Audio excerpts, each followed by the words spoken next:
आपल्या पेन्सिल चित्रांनी जागतिक चित्रकला क्षेत्रात आपले वेगळे स्थान निर्माण केलेले शशिकांत धोत्रे यांच्या विविध वस्तू, पेन्सिल, पाण्याचे रंग या माध्यमातून साकारलेल्या अफलातून कलाकृतींच्या प्रदर्शनाचे उद्घाटन आज वरळी येथील आर्ट अँड सोल गॅलरी झाले। हे प्रदर्शन 8 मार्चपर्यंत राहणार आहे। प्रदर्शनाच्या पहिल्याच दिवशी देशातील काही ख्यातनाम कलाप्रेमी उद्योगपतींनी प्रदर्शनातील कलाकृतींपैकी 30% विविध कलाकृती खरेदी केल्या। हे विशेष। प्रदर्शनाच्या पहिल्या दिवशी विविध क्षेत्रातील मान्यवरांनी भेटी दिल्या। त्यात अनेक उद्योग समूहांच्या प्रमुखांचा समावेश होता।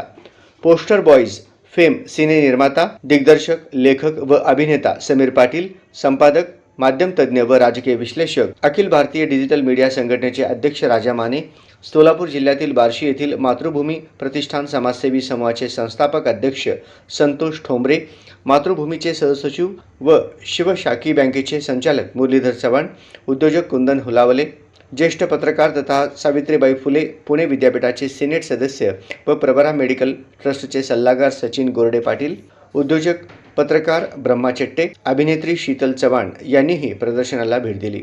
सोलापूर जिल्ह्यातील मोहोळ तालुक्यातील शिरपूर येथून अत्यंत प्रतिकूल परिस्थितीत आपला कला सेवा प्रवास सुरू करून आज देश विदेशातील विख्यात आर्ट गॅलरीमध्ये मानाचे स्थान प्रस्थापित करणाऱ्या व सजना या सिनेमाच्या माध्यमातून सिनेसृष्टीत निर्माता दिग्दर्शक म्हणून पाऊल टाकलेल्या शशिकांत धोत्रे यांनी प्रदर्शनातील प्रत्येक कलाकृतीची विलोभनीय जन्मकथा यावेळी सांगितली।